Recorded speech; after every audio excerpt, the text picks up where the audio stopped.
Welcome, everyone. I'm Sandra Bargman. A few years ago, I wrote and performed a solo show called The Edge of Every Day, which was an exploration of the rough edges and contradictions we all face and grapple with. The show hit a nerve, and the relevance of the topic would only grow over time more than I could have foreseen. So, here we are.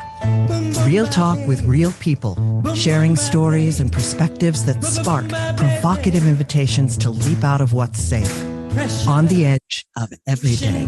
Thanks for listening. Hello, everyone. Thank you for joining me on the edge of every day here on TalkRadio.nyc. Tonight, we are live in the hive with best-selling author and art of change expert Pamela Thompson for our 54th episode entitled Embracing the Edge of Change. For those of you who have become loyal listeners here on the edge of every day, thank you. Thank you so much for spending time with me and my guests. Our numbers are growing, and I have you to thank. I couldn't do it without you. Please continue to share this podcast with friends and family, and take a moment to subscribe to my YouTube channel, Sandra Bargman, on the edge of every day. And if you're tuning in for the first time, welcome to the edge. If you like what you hear tonight and you want to check out my past episodes with my inspiring guests, you can find them on TalkRadio.nyc, on your favorite podcast platforms, and on my YouTube channel. Again, that's Sandra Bargman, on the edge of every day. This show is about pushing boundaries and exploring rough edges. Through conversations and shared stories with friends and colleagues, it's my hope that we can begin to understand our edges. And what I mean by edges is those places where we are fearful, those places where we are resistant to change, those places where paradoxes and contradictions live in our beliefs and in our understandings, both about ourselves and about the world around us. Listen, we live in edgy, tumultuous times, and people are complex. The more we recognize our own edges and get real about them, the more we can help others to do the same. And that, I fully believe, can help to change the world. So, thanks again for tuning in. And without further ado, it is time to introduce our guest this week. Pamela Thompson is a certified life and business coach, professional facilitator trained in conflict resolution, and a global health and health promotion expert with a bachelor's in nursing and a master's in science. She has created 2 successful process management consulting businesses since the early 1990s and is currently president of Creative Life Coaching and Consulting. Pamela has experienced many transitions throughout her life, including living and working on 5 continents, separation and divorce, burnout, and finding the love of her life. She is passionate about sharing her insights, stories, and actionable strategies on how to navigate change, lead in uncertain times, and thrive in life and work globally through experiential workshops, speaking, and writing. She is the author of the #1 best-selling book, Learning to Dance with Life, a guide for high-achieving women, and her recent international bestseller, The Exploits of Minerva, Reflections of a 60-something Woman.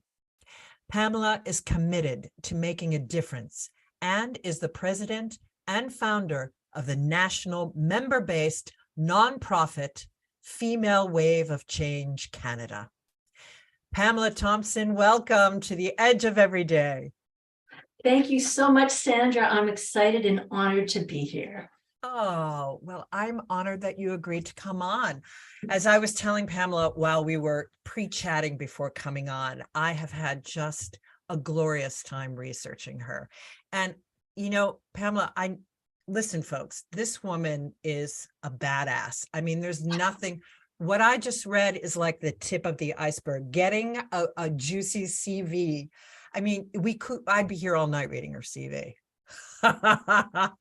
She is quite accomplished. So again, I thank you for being on the show.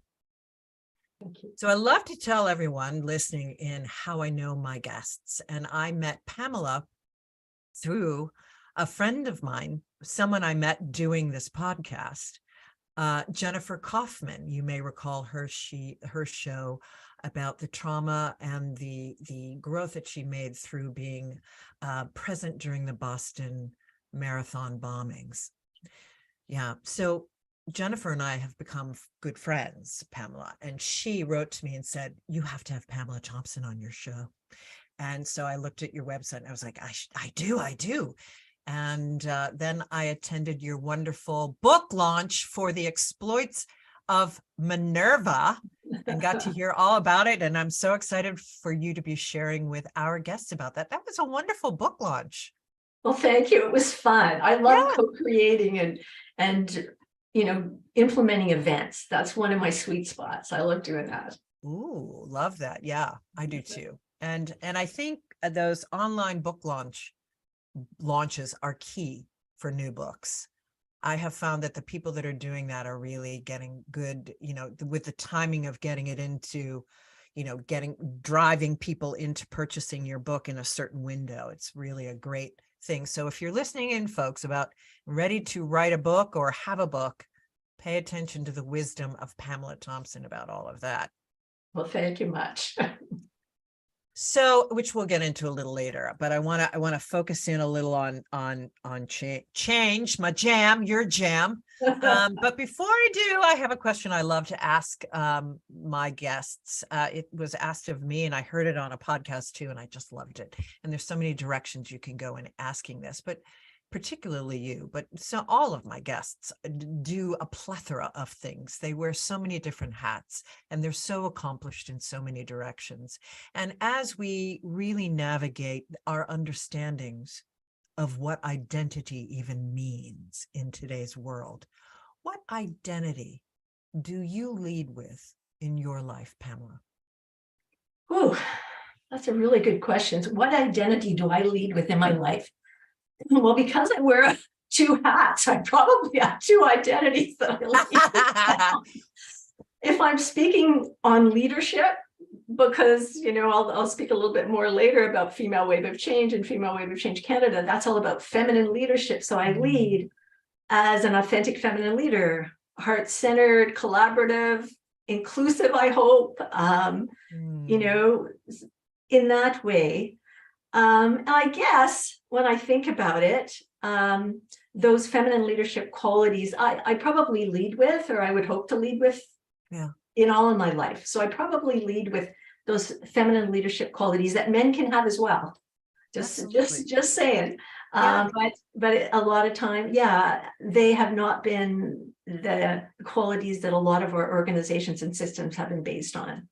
And so now they're coming to the fore, right? And so, I guess that's how I lead, or I like to think that I lead from a heart-centered place, compassionate, from a place of understanding, from a place of emotional intelligence. Yes. And that's absolutely how I see you. And it embraces all of the work that you do. You are just a heart-centered change maker. Well, thank you. Yeah. And a change embracer. And, when I was asked that, I at the time I said probably comedian. I lead with the comedian in me. But honestly, I as you just distilled into that, as I was talking, I went, no, I think I lead as an edge walker, as somebody who walks the edges and leads with being a change maker. So I think it's the same for me. So I loved your answer. I loved watching you get down to it. So that's what I love about that question. So, and speaking of change, we talk a lot, I talk a lot, and we talk a lot on the edge of every day about our fear of change. And because that's, second to the edge of grief and the edge of death, that's probably the biggest edge that we all navigate, is our fear of change. So why is embracing change so important, Pamela? Well, it's important for a number of reasons, Sandra. When we don't embrace it, I'll start with the other side. When we resist change, it has negative impacts on our bodies, our minds, our relationships, our businesses, our work, and our bottom line, right? And so, why is it important to embrace it? Because if you embrace it, you can enjoy the journey and you can see it through a different lens. And instead of reacting, and I like to slip in here that physiologically, we're all hardwired to fear change. It's very normal because our amygdala, that part of our brain, is constantly searching the environment for things that are different and things that potentially would be a threat. And then it causes our body to release stress hormones, adrenaline, cortisol, epinephrine, hormones that typically put it into fight, flight, or freeze. And in all of these situations, we can't make really good decisions, right? Right. And so what we want to do ideally is learn to move quickly through that process and embrace change and see it as the opportunity and see the silver linings in the change. Yeah. Well, that is just the perfect overarching umbrella for everything that we're going to talk about today. But you just said we're all hardwired and our amygdala, connects with the fight flight.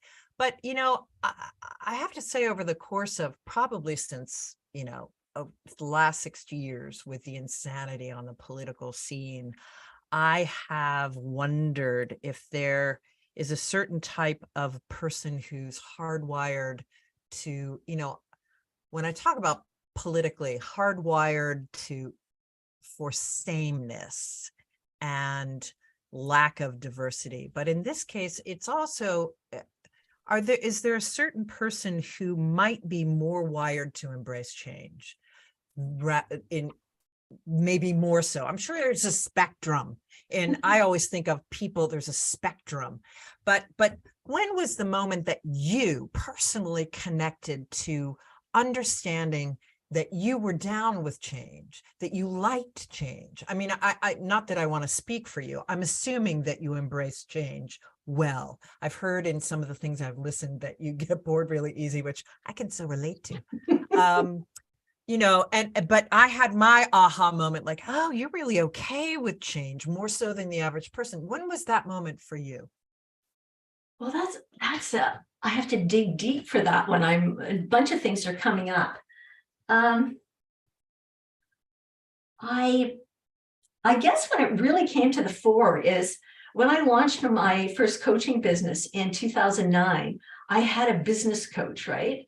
And I had initially, I wasn't sure. I had a very broad mandate or target market I was focusing on. And she said, Pam, do you think you know anything about life transitions? And I'm like, I think so. And then I reflected on my life and I thought, oh my goodness sakes. So I thought, yeah, I know something about this. So so that was probably the moment when it really hit me between the eyes, so to speak, Sandra. And I'm like, yes, I do. And then there was another moment more recently when I realized that many of the changes that had happened in my life, I had initiated. And it's quite different when you initiate a change than when it comes having it imposed out of the blue and is imposed on you. And so when I reflected on that, and then we were in a situation where my partner, he was headhunted off LinkedIn, and we had this amazing house in the beautiful Okanagan Valley in BC, which is wine country. We could see the lake. We could walk to 3 vineyards from our house, and he got headhunted to come to Victoria. And it was an incredible opportunity for him, right? Yeah. And so it's like he went along, and I sort of said, well, I need to give myself some time here. And then I put our place on LinkedIn on Airbnb for the summer. came to Victoria and realized I could live here. But it took me at least 6 months to really get into it, because it was really an eye-opener and an awakening moment to realize how much of the change in my life had been self-initiated and how different it is when it isn't. Yes, that's fascinating. Yeah. So, we've got to go to break, but of course my mind goes to, who are the people that love to self-initiate change, and who, versus I don't want to initiate change. I want things to stay the same, but we're not going to answer that. We're going to leave that hanging in the air. When we come back after our break, I want to ask you, you talked about life transitions, and that was your aha moment.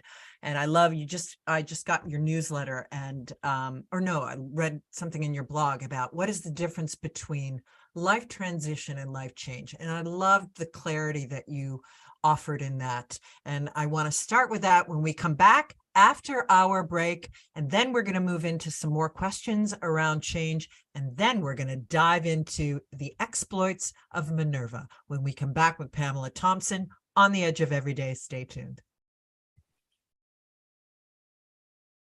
Are you a business owner? Do you want to be a business owner? Do you work with business owners? Hi, I'm Stephen Fry, your small and medium-sized business, or SMB guy, and I'm the host of the new show, Always Friday. While I love to have fun on my show, we take those Friday feelings of freedom and clarity to discuss popular topics on the minds of SMBs today. Please join me and my various special guests on Friday at 11 a.m. on TalkRadio.nyc. Are you a conscious co-creator? Are you on a quest to raise your vibration and your consciousness? I'm Sam Leibowitz, your conscious consultant. And on my show, The Conscious Consultant Hour, Awakening Humanity, we will touch upon all these topics and more. Listen live at our new time on Thursdays at 12 noon Eastern Time. That's The Conscious Consultant Hour, Awakening Humanity, Thursdays, 12 noon on TalkRadio.nyc.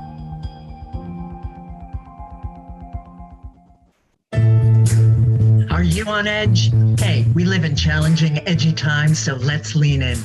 I'm Sandra Bargman, the host of The Edge of Every Day, which airs each Monday at 7 p.m. Eastern Time on TalkRadio.nyc. Tune in live with me and my friends and colleagues as we share stories and perspectives about pushing boundaries and exploring our rough edges. That's The Edge of Every Day on Mondays at 7 p.m. Eastern Time on TalkRadio.nyc.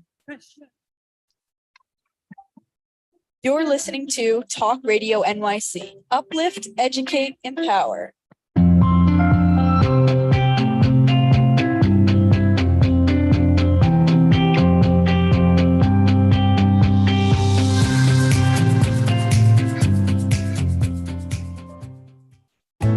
Chipping around, kick my brain to the ground. These are the days it never rained, but it on the edge of every day, and we are back with Pamela Thompson. So let's dive into what is the difference between a life transition and life change. Well, I like to, and I'm paraphrasing an organizational theorist called William Bridges, and sadly he's passed, but based on over 30 years of work with people and organizations, he identified this difference. And what he said was that a life change is something external and situational, something that you can see, like a pink slip or a separation agreement, whereas a transition is something internal and psychological. Yes. It's the internal psychological work that we do to reorient and readjust ourselves to a new situation and our new external reality. Yeah. And what happens is, if I may, a lot of people do the life change, but they don't do the transition. So they keep, Sandra, repeating the same patterns in their lives often and remaining unhappy and unfulfilled. And ultimately not seeing the ultimate gift in what change brings into our lives. If we are capable of coming to a mental place where change can suck, a lot of times, the change that's imposed on us. But if we can embrace it from the standpoint of, I know that there's a silver lining here somewhere, if I'm willing to stay present to it and willing to work with this, be uncomfortable and work with this scenario. Totally. Yeah. So, I just want to dive right into the exploits of Minerva, and all my questions around change can come through talking about Minerva. So, because I just love that name. So who is Minerva, and what is she teaching us about change? How did you connect with her? Well, Minerva is sensitive and playful, and she believes that life is an adventure to be lived to the fullest, and that's basically been her mantra. And Minerva, as you may know, Sandra, she was the most revered Roman goddess, and she was known for her knowledge and wisdom. And she often is seen with her sacred owl shoulder. And in my book, just like Athena, folks, for those of you who've seen The Edge of Every Day, the solo show. And so, and the Minerva in my book as well does have an owl on one of her shoulders, just so you know. Wow, I love this. Well, this makes me, I have to come clean, folks. I have not read the book, but I'm going to read the book for certain, I will get to it, but I've read all about the book. But I will get to it.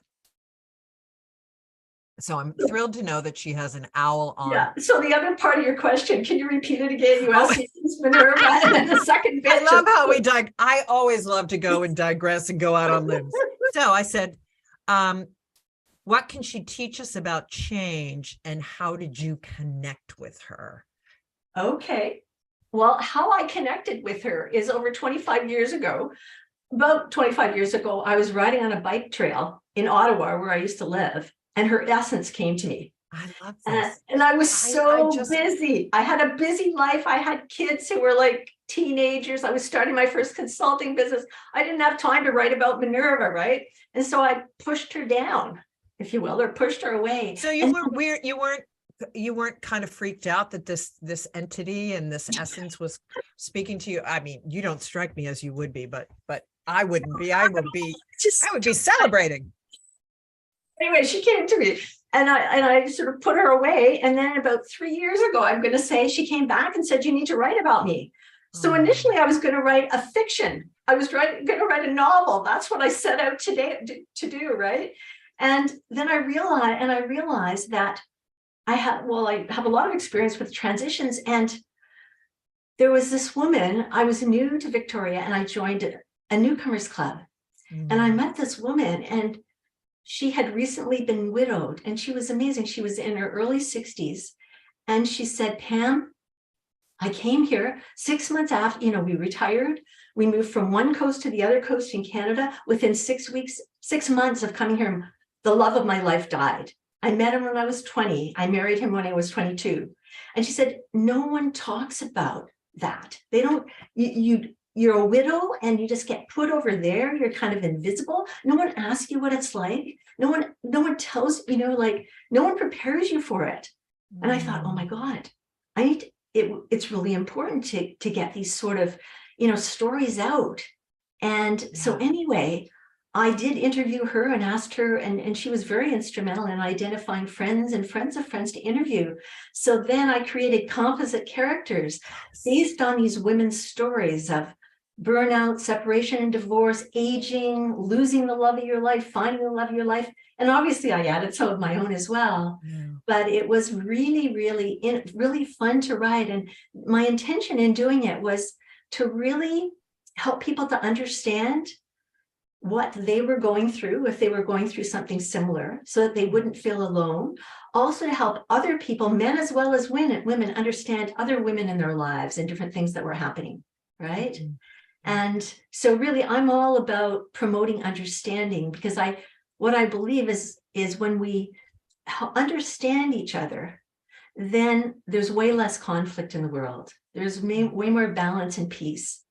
And so through this novel, because it's not a novel, it's really part self-help book, part memoirs. Well, but also, I heard the phrase creative nonfiction, Yes, which it I is creative really loved. Yeah. And I didn't set out to write creative nonfiction, but the editor, and the review person who reviewed my book at the publisher sent back all this stuff, and I'm like talking to my publication coordinator and saying, "Well, did she not read the genre?" And then I'm telling her about the book. She hadn't read it. That was not her role to read the manuscript. But she said, "Pam, I think it's creative nonfiction." And I thought, I didn't even know what that was, Sandra. So I got off the call and I'm Googling. I'm like, oh my goodness, it's creative nonfiction. Because it has a story, it has a hook, it has a storyline to draw you in. And at the end of the day, people often, I think, learn more or engage more with stories than they do with straight nonfiction, right? Yeah. Oh, and this is the power of, as an actor, a storyteller, the transformational power of storytelling. I loved that this is the way that you chose to weave these lessons around transitions and change. It is very powerful, and people can really see themselves in these stories. And so how did you weave in some, if you can give us an example, another one of, you just gave that beautiful one about the woman who lost her husband in her 60s. I mean, that's really young, that she's known her whole life. What are some other ways that you wove in strategies to stay present with change, with life transitions? In this, I mean, the realness, the being with women. Expand a little bit on how you wove some of those strategies into this powerful storytelling.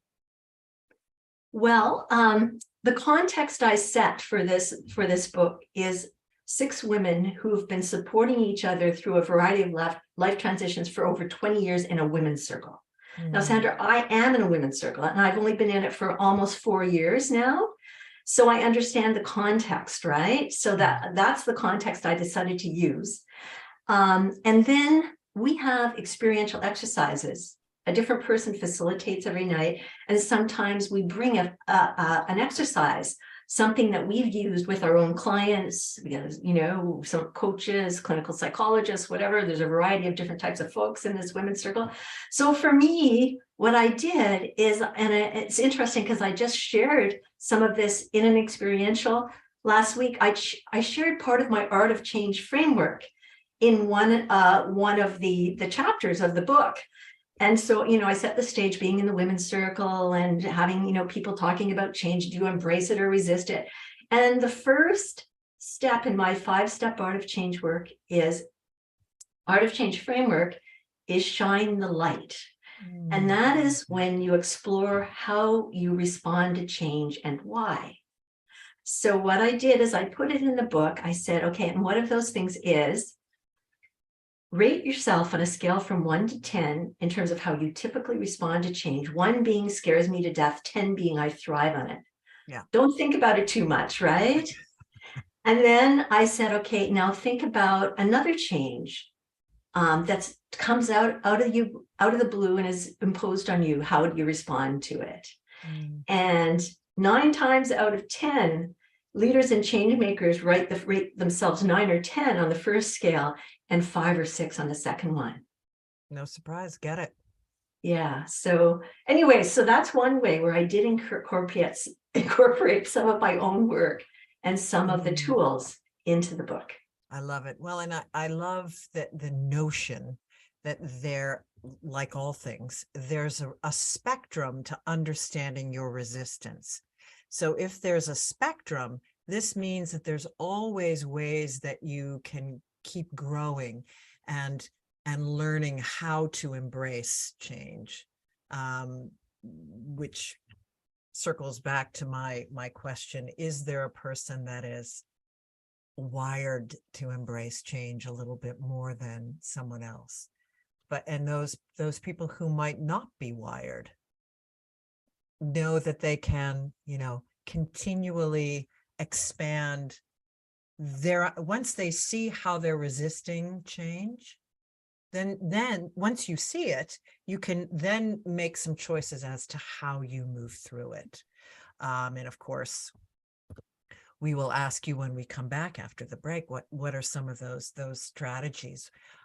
When we come back after the break, we're also going to dive into your Female Wave of Change organization. I was very excited to read about that. So folks, when we come back with Pamela Thompson on the Edge of Every Day, stay tuned. Are you passionate about the conversation around racism?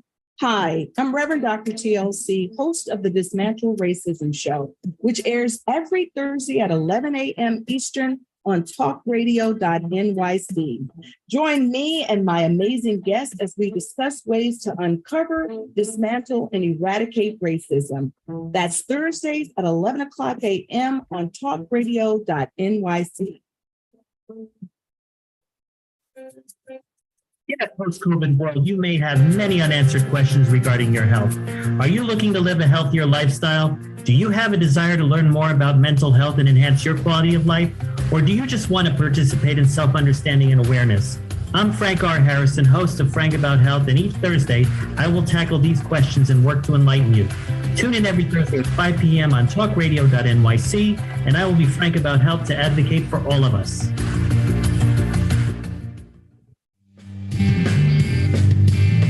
Hey everybody, it's Tommy D, the nonprofit sector connector, coming at you from my attic. Each week here on TalkRadio.nyc, I host a program, Philanthropy in Focus. Nonprofits impact us each and every day, and it's my focus to help them amplify their message and tell their story. Listen each week at 10 a.m. Eastern Standard Time until 11 a.m. Eastern Standard Time, right here on TalkRadio.nyc. You're listening to Talk Radio NYC at www.talkradio.nyc. Now broadcasting 24 hours a day.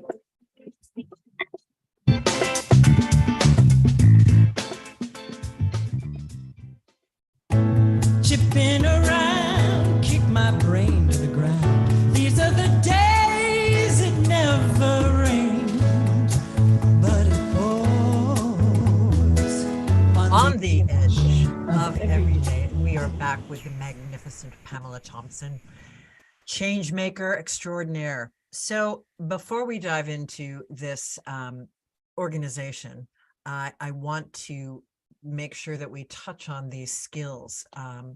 Now that we've talked about ways people are resistant to change, some of the skills for personal or relational or even structural or organizational change. But I think, there's a set of things that people can be working on that works both personally and within a work situation. So what are some of those skills that you highlight in your work, in your workshops and with your clients that are helpful with embracing change? Okay, that's a complex question. Yeah. What are the skills? Well, one of them is helping people to get out of their heads and into their bodies. Yes, because love that. Change is not, we don't do it all in our heads. And if we do, we don't really do it. And so that's the whole point. And so I've studied mindfulness, and as you probably have too. And so, mindfulness, walking, meditation, doing body scanning before you get out of bed in the morning, really getting a handle on, on getting into your body and noticing if you have pain or resistance and where it is. Yeah. Having massages regularly, being in nature where you can get rid of the noise, in your environment and just really be, right? Rather than doing. So it's partly learning more to be present. These are some. The other thing is having a process to help you to apply to any change, whether it be personal or professional. So my Art of Change framework, if I may, I'll just briefly share that it has these 5 steps. And as you move through the steps, you learn how to respond to change and why, which I shared before the break. And then you also learn about a typical transition and what happens with each transition. And each transition has an ending, a neutral zone, and a new beginning. And there's work associated with each of these, as I mentioned before. And so the work of the ending, the end of the job, the end of a relationship, the end of living in one place and moving to another, is letting go. Relationship, letting go of anger, letting go of your status as a couple, letting go of, could be your financial security, for example. And I've also added to William Bridges' work, identifying lessons learned. If you were in a relationship and the person wasn't a very good communicator, well, the next time around, you want a really good communicator, perhaps, right? Yeah. For example, right? Yeah, if just you've being gone real out, about, if you've gone, gone after positions for the money, and then you end up getting bored after 2 or 3 years, well, maybe you need to then look at your passions and choose something related to your passions. Yeah, and not just cultivate the courage to step into that as another. Totally. Yeah. Yeah. So the ending, the work, letting go, and identifying lessons learned, and then the work of that neutral zone, which is the scariest place. It's also the opportunity to be creative, is that you get clear and you envision that relationship, that career, that life of your dreams, right? Kind of like COVID did for us. Totally it did. Totally it did. And then the next one is the new beginning, where you take action, what you envisioned in the middle phase there. Oh, And so, yeah, and this works one-on-one with clients. I do it one-on-one with coaching clients. It also works with groups, and it works with leaders in their teams, particularly before, or they're just starting on a change process, because what it does is it enables people to identify how they typically respond to change, and then rumble, as Brené Brown would say, rumble about it. And it's not about, if I'm a 9 or a 10 and you're a 5, then I'm better than you. It's about, okay, opening up the opportunity to discuss, how can we support you when you go through this change? Because you will probably need more support than we will, or I will, because I love change. It's not your jam, but it's my jam. So how can we support you? And you open up that, rather than pulling people, kicking and screaming, and you're wondering why they're so angry. Well, because it really bothers them. It's really hard for them, right? Yeah, just learning to be really curious about each other and present to one another and empathetic and compassionate, all of those things. This is a perfect seg into feminine wave of change, because women are so brilliant at that. That's feminine leadership. Thank you. Actually, I'm not going to put words in your mouth. I'm going to let you answer that, but that would be my understanding. So tell us about this. What's the name of it? Where's the Female Wave of Change organization that you are a part of? It's a global organization. I'll let you take it away. Yes, it is, Sandra. Thank you for the opportunity. Yeah. It's an organization that was founded by a woman called Ingun Bol in the Netherlands about 6 years ago. And she had been in management and leadership, her background's in engineering, and realized that many times she was sent on leadership and management training, there wasn't anything related to her role as a woman.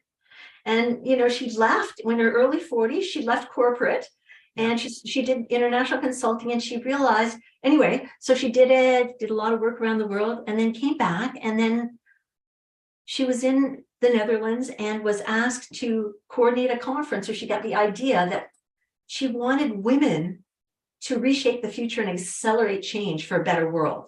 And so in order to get this workshop or this conference off the ground, she founded a foundation called Female Wave of Change. Anyway, so that's how it happened initially. And she changed her profile on LinkedIn. And within a very short space of time, these women from all over the world got in touch and said, this is amazing. How can we be part of this? So anyway, I met Ingun on LinkedIn in 2018, and we had a Skype call. That was kind of more the thing than Zoom then. Right. And we realized we had a lot in common, so we kept on each other's radar. And I had a radio show in 2019 called The Art of Change, where fabulous. I interviewed inspired women leaders and change makers from around the world. And of course, I interviewed Ingun, and I was just amazed. In a year, she had grown organically, her organization. It was in 20 countries. Anyway, we stayed on each other's radar. And just before COVID hit, she got in touch with me and she said, we need a new ambassador for British Columbia. Do you know anybody? And then anyway, so it ended up, she interviewed me, long and short, she interviewed me with one of her board members. And at the end of the interview said, Pam, we'd like like you to be ambassador for Canada, Female Wave of Change. And I said, you mean BC, don't you? British Columbia? No, Canada. So I said, well, I have to think about that one. Anyway, so I officially joined like March 20th at 20, just after COVID hit. And one of the key, well, I meant to build the community in Canada. And I was committed to creating a legal entity. So after doing some research and getting support for research, I founded Female Wave of Change Canada as a national nonprofit in December of 2020. And so we have monthly meetings with featured guests that I co-create, or one of my board members co-creates with the featured guests. Very engaging. I love facilitating. And so I like to design interactive events. We have collective wisdom circles where women get together around a topic of interest, like dealing with change and uncertainty, for an hour and a half every month. And there's a different facilitator each month.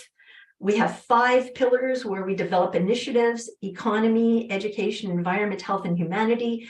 And a group of us created, myself and 5 other group members, co-created the Becoming a Mother Earth Ambassador Project, which is a project, an experiential outdoor education program for girls ages 9 to 12 to teach them about the mother tree, Mother Earth, and how to become ambassadors in their home schools and communities.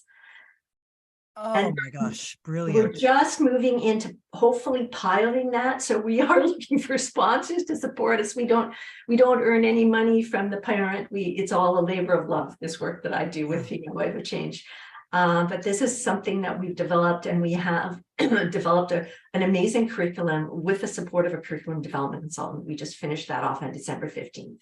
And we're planning to pilot the program, with a small group of girls from April to June, evaluate the pilot, and then with partners roll it out across Canada, across North America and beyond.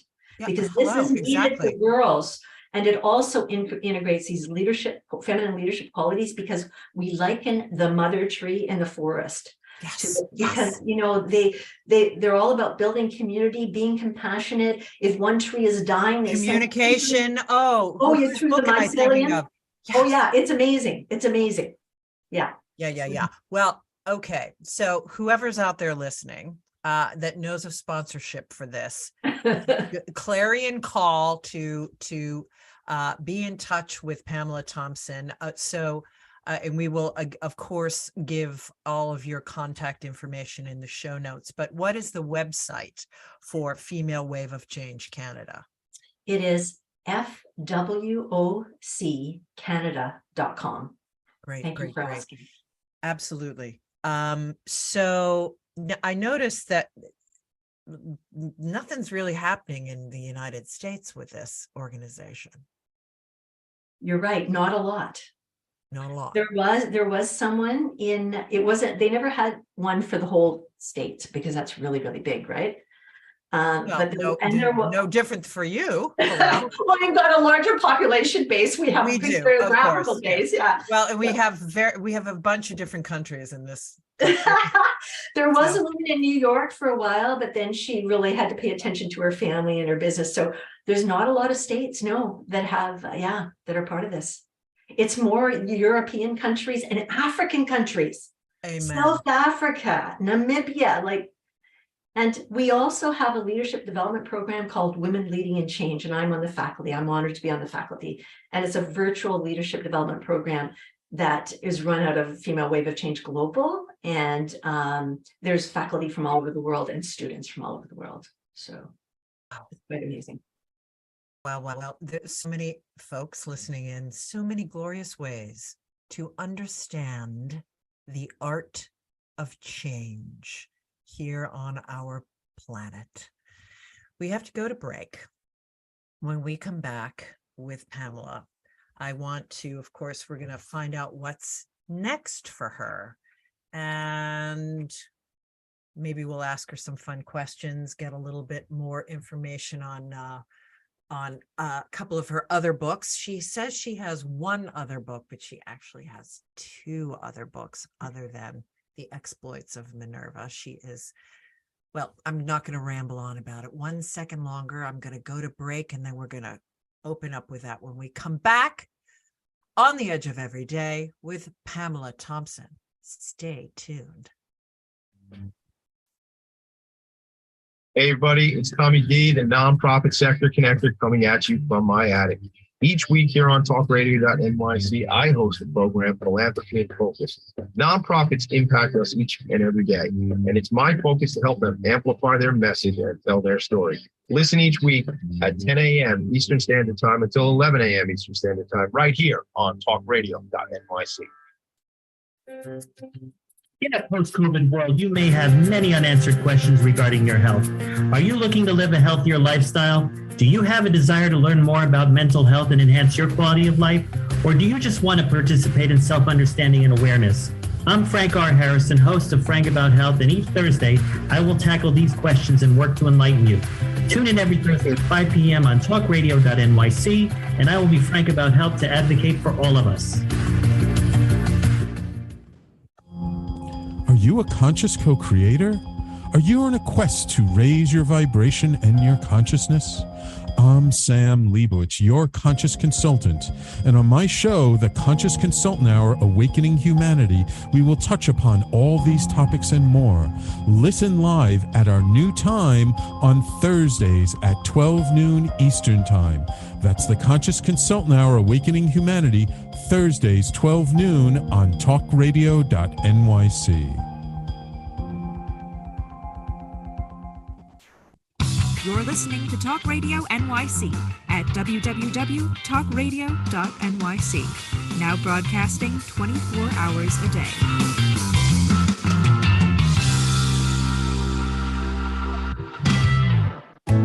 Chipping around, kick my brain to the ground. These are the days it never rained, but it pours On the Edge of Every Day. And we are back with Pamela Thompson.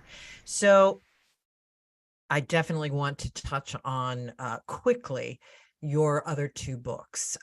You are a contributing author to Hot Women Rock, with that was put together by Pat Duckworth, who used to have a show here on TalkRadio.nyc. So what's the name of the chapter that you have in that? Oh, you know what? I can't even remember something. Oh, it's all good, because the reason I'm asking is I remember it relates to learning to dance with life. It was which something is like your Dancing book. with Life, something. Yeah, but and I can't love remember. that. I love learning to dance with life. I love that idea. I love the metaphor, the creative metaphor of how you relate to creating your life. Thank you. Thank you. Yeah. And so assuming just quickly that book is about. Are you talking about Hot Women Rock? No, I'm talking about Learning learning to dance with life. Learning to dance with life. It came out of me burning out after being in Afghanistan for 13 months. And then See, folks, this is why we need more than 1 hour. I mean, come on. She just drops that in the last quarter. and then working for a nonprofit for a year, doing the work of too many people at the same time. Anyway, yes, it came out of that, and I introduced the concept of what I call creative living, the conscious cultivation of improved health, happiness, fulfillment, and inner peace in your life. And there are 7 keys to creative living. The first one being listen to and trust in your body's wisdom. And then there's a number of practical strategies woven throughout. When I was writing the book, Sandra, I also was facilitating a virtual group coaching program called Staying Healthy in Body, Mind, and Spirit While Living Your Passion. And so a lot of the exercises and questions from that group coaching program are woven through the book. There's also a workbook that goes with it, or a playbook, whatever you want to say. I like playbook. Keep everything in the same place if you want to, for your journaling and all that sort of stuff. So I also interviewed women from 3 different continents who I perceived were high achieving women, and to validate attributes of high achieving women. So the first bit of the book talks about the attributes of high achieving women, and you get to check off how many of them you have. And you don't have to have them all. Most people have 5, but the big ones are being more. You need to do more than be and give more than be. If you do more than be and give more than receive, and you're very hard on yourself. You tend to maybe have perfectionistic tendencies. These are the ones that sort of came up most. And so anyway, so a lot of people aren't, they don't have their own businesses. They're not the Hillary Clintons of the world, but they really have a lot of these qualities. So when you look at that list, you might be surprised. Yeah. Anyway, but it really is an opportunity for people to, there's just so much stress, and we tried and worked so hard. And many of us were raised from families where you kept the goal. My dad used to say, Pam, you can do more. One more link between the docks at the cottage. You can do it, Pam. One more, right? Yeah. Which is beautiful. And it means that you feel like you always have to keep striving. So it's a journey, right? And so it's a real journey meant to support women to have more balance in their life. Oh my God. And dance, learn to dance with life.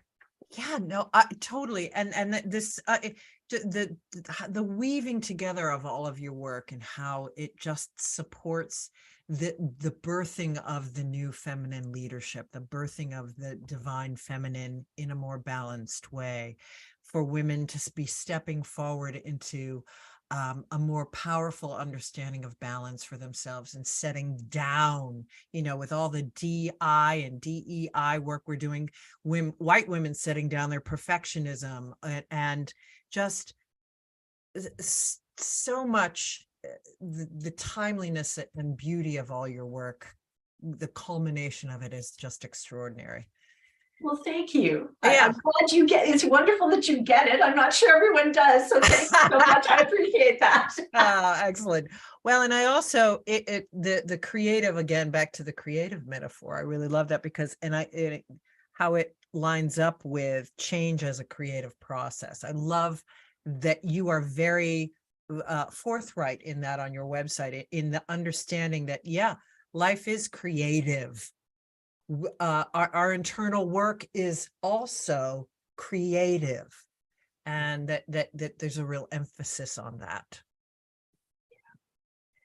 Okay, so I'm going to start helping everyone to know again where they can find you, talking about what you offer on your website, your speaking engagements, your workshops, your one-on-one client work, your 3 books, the recent one, Exploits of Minerva. All of that, you can find links to places where you can purchase the books and information about all of that on your website, which is Pamela-Thompson.com. Or Pamela Thompson. And it's the wet one. In Scotland, they say, are you wet or a dry Thompson? It's the one with the P, Thompson. That's cute. Very cute. I'm going to steal that, Pamela. And then Female Wave of Change. We gave that will be in the notes. Minerva just came out, so it might be insane for me to ask you. And we don't have a ton of time, but what are your hopes for this book, and what's next for you? Well, I'm hopeful this book will sell millions of copies. That's what I'm hopeful. Thank you. All right, boom, right to it. And sorry, what's your next question? And do you have a plan for what's next for you? Like a next project, or what's percolating for you? What edges are you navigating right now, Pamela? Well, funny you should ask. My next project is going to be a historical fiction novel with the backdrop of Afghanistan. Oh my. So that's it. And I also have designed a group coaching program related to women, midlife and beyond, reinventing themselves. It's sort of in the background because I really want to focus on doing this book and promoting the books that I have. Yes. However, that is also something that I have created, and I feel there's a need for it. Yeah. And all this to say, I did say 1 million copies, but the main reason is I feel the messages in my books are really relevant to women as well as men. And we need to talk about these things. So the other thing I'm going to put on my website soon, or have my assistant do, is some book club questions, because I feel like this The Exploits of Minerva is an excellent book for book clubs to get women to talk about things they normally don't talk about, right? I thought that, yes, I thought that doing my online reading about it, that it would make a fantastic book club. Yeah, book. Is there maybe a workbook that you might create to go with it ultimately someday? Add it to your list of things I'll create in when I get a spare moment. Do you mean a workbook to go with the Exploits of Minerva? Is that what you're saying? I haven't even thought about that, but you've planted a seed. So yeah, even like a journal to go with it. Something to to sort of guide people out in book clubs. Yeah. An idea, as we say here in New York. It's an idea. Well, thank you. I'll calculate on that. Well, we have come to the end of our show. And so, Pamela, I thank you so much for sharing your astounding work, your commitment to uplifting people, women in particular, but all people around the globe. Thank you for spending an hour with me and our listeners. Thank you so much for the opportunity. I've totally enjoyed it, and I really appreciate you sharing with your audience my stories, but also my gifts and the organizations that I'm involved in. Oh, a complete and deep pleasure. So before I say goodbye to my listeners, do you have one last nugget of anything you want to leave with our listeners?